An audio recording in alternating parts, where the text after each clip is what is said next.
Bonjour, je m'appelle David Saurin, je suis psychopraticien, thérapeute par la méditation et professeur de méditation.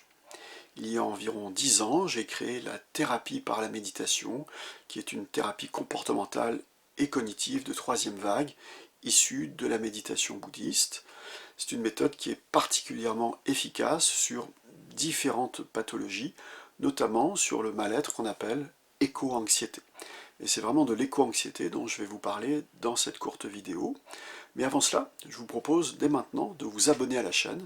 C'est une manière de l'encourager et de recevoir de temps en temps de nouvelles vidéos sur toutes sortes de sujets liés à la méditation thérapeutique. Bien, alors parlant de l'éco-anxiété, c'est un mal-être qui comporte deux aspects assez spécifiques.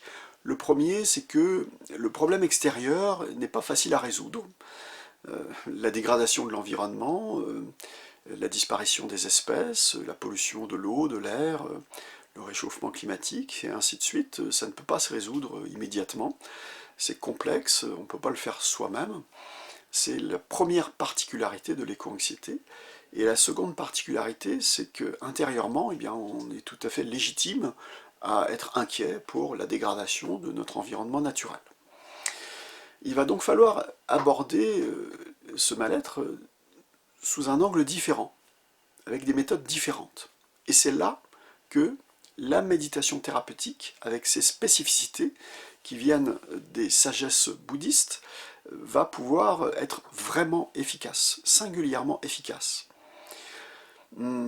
Comment on va faire? Eh bien, on va commencer par traiter l'éco-anxiété comme toutes les autres formes d'anxiété, c'est-à-dire en utilisant la respiration, les méthodes psychocorporelles, en apprenant à méditer progressivement.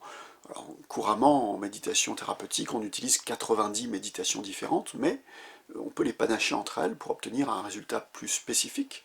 Donc petit à petit, le thérapeute vous enseigne à vous approprier ces méthodes, à méditer sur différents sujets, à ne plus croire vos pensées, à ne plus adhérer aux représentations de vous-même ou du monde qui vous faisaient du mal. C'est la première étape, réduire l'anxiété et apprendre vous-même à réduire l'anxiété.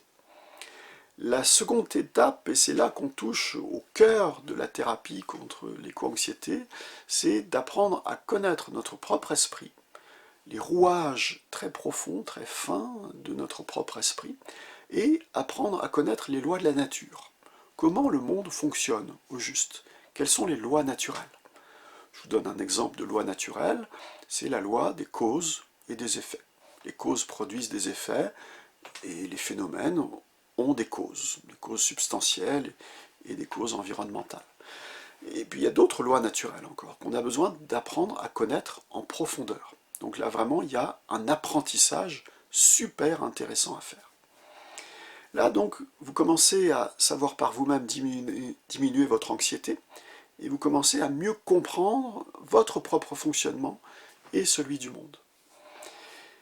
Là, on commence à toucher à une réelle diminution de l'éco-anxiété. La dernière phase, ça sera probablement le passage à l'action.